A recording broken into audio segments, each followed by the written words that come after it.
అందరికీ నమస్కారం అండి. ఆంధ్రప్రదేశ్ రాష్ట్ర వ్యాప్తంగా ఉన్న రైతన్నలకు అయితే రాష్ట్ర ప్రభుత్వం అయితే గొప్ప శుభవార్త అయితే చెప్పిందనమాట.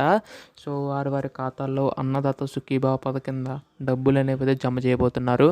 అలాగే ఇన్పుట్ సబ్సిడీ కింద ఎవరైతే పంట నష్టపోయారో వారికి సంబంధించి కూడా డబ్బులు అనేవి అయితే జమ చేయబోతున్నారండి.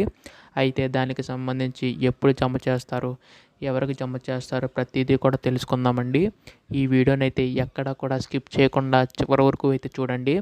అంతకంటే ముందు చాలామంది వీడియోని చూస్తున్నారు కానీ సబ్స్క్రైబ్ చేసుకోవడం లేదు.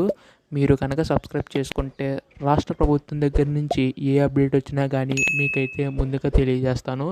అందుకోసం వెంటనే ఛానల్ని సబ్స్క్రైబ్ చేసుకుని పక్కనే ఉన్న బెల్ ఐకాన్ అయితే ఆల్లో పెట్టుకోండి.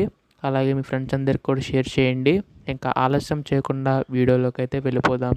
ముందుగా ఇక్కడ చూసుకున్నట్లయితే ఇక్కడ రాష్ట్ర వ్యాప్తంగా ఉన్న రైతన్నలకు అన్నదాత సుఖీభావ పథకం కింద డబ్బులు అనేవి ఎప్పుడు ఇస్తారని చెప్పి చాలామంది అయితే కామెంట్ చేస్తున్నారు.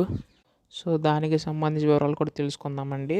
ముందుగా ఏంటంటే ఇక్కడ ఇన్పుట్ సబ్సిడీ కింద రైతులకు అయితే డబ్బులు అనేవి అయితే జమ చేయబోతున్నారు. అంటే ఇది ఎందుకంటే మనకి ఇప్పుడు చూసుకుంటే వర్షాల కారణంగా చాలామంది పంటలు అనేవి అయితే నష్టపోయాయి. సో ఇక్కడ ఏంటంటే చాలామంది నష్టపోయారు కాబట్టి వారిని ఆదుకోవాలని చెప్పి ముందుగా ప్రభుత్వం అయితే 600 కోట్ల వరకు కూడా విడుదల చేస్తుందండి. సో ఇక్కడ ఏంటంటే ఇన్పుట్ సబ్సిడీ పథకం కింద ప్రతి రైతుకి మేలు చేకూరాలని చెప్పి ఎవరైతే పంట నష్టపోయారో వారందరికీ కూడా ఆదుకోవాలని చెప్పి రాష్ట్ర ప్రభుత్వం అయితే భావిస్తుందన్నమాట. అయితే ముందుగా చూసుకున్నట్లయితే కేంద్ర ప్రభుత్వం కూడా ఎవరైతే నష్టపోయారో వారిని కూడా ఆదుకోవడం జరిగింది గత నెలలో అయితే. అయితే ఇప్పుడు చూసుకున్నట్లయితే ఇప్పుడు వర్షం కారణంగా చాలామంది పంటలు నష్టపోయారు రాష్ట్ర వ్యాప్తంగా అయితే.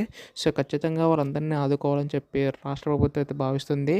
అలాగే ఇక్కడ ముఖ్యంగా చూసుకున్నట్లయితే అన్నదాత సుఖీభావ పథకం కింద ప్రభుత్వం కూడా ఆలోచిస్తుందన్నమాట.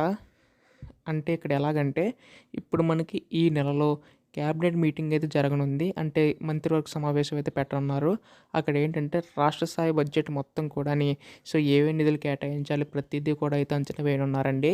ఇప్పటికీ ఇదైతే ప్రారంభం కావాలి. కాకపోతే మీరందరికీ తెలిసినట్టుగానే విజయవాడలో వరదల కారణంగా ఏంటంటే అక్కడ మొత్తం అంతా పర్యవేక్షించి తర్వాత మనకి ఈ యొక్క ఏదైతే ఉందో ఈ యొక్క మీటింగ్ సంబంధించి అయితే త్వరలో నిర్ణయం అయితే తీసుకోబోతున్నారండి. దీనికి సంబంధించి కూడా మన త్వరలో అధికార ప్రకటన అయితే రానుంది. సో ఖచ్చితంగా ఏంటంటే రైతులకు అయితే 9,000 రూపాయలు అనేవి అయితే ఈ యొక్క పథకం ద్వారా అందించనున్నారు. అంటే మనకి కూడా ప్రభుత్వం రావడానికి ముఖ్య కారణం అన్నదాత సుఖీభావం కాబట్టి ప్రతి రైతుకి లబ్ధి చేకూరేలాగా ప్రతి ఏటా 20,000 రూపాయలు అనేవి అయితే జమ చేస్తామని చెప్పి రాష్ట్ర ప్రభుత్వం అయితే భావిస్తుంది. అందుకోసం మనకైతే మొత్తంగాని ఈ యొక్క నిధులు అనేవి అయితే కేటాయించనున్నారండి. దీనిపై మనకు త్వరలో అధికార ప్రకటన అయితే రానుంది. మొత్తంగా చూసుకుంటే 2 విడతలకు అయితే వేయనున్నారు. అంటే 7,000 రూపాయలు ఒకసారి, 7,000 రూపాయలు ఒకసారి. అంటే రాష్ట్ర ప్రభుత్వం తరపున 14,000, అలాగే కేంద్ర ప్రభుత్వం తరపున 6,000, మొత్తంగాని 20,000 రూపాయలు అనేవి ప్రతి రైతుకు అందేలాగా రాష్ట్ర ప్రభుత్వం అయితే భావిస్తుంది. ఇది మనకు వచ్చిన తాజా సమాచారం అన్నమాట. ఇటువంటి అప్డేట్స్ అన్నీ కూడా మిస్ కాకుండా వెంటనే తెలుసుకోవాలనుకుంటే ఛానల్ని సబ్స్క్రైబ్ చేసుకోండి. ధన్యవాదములు.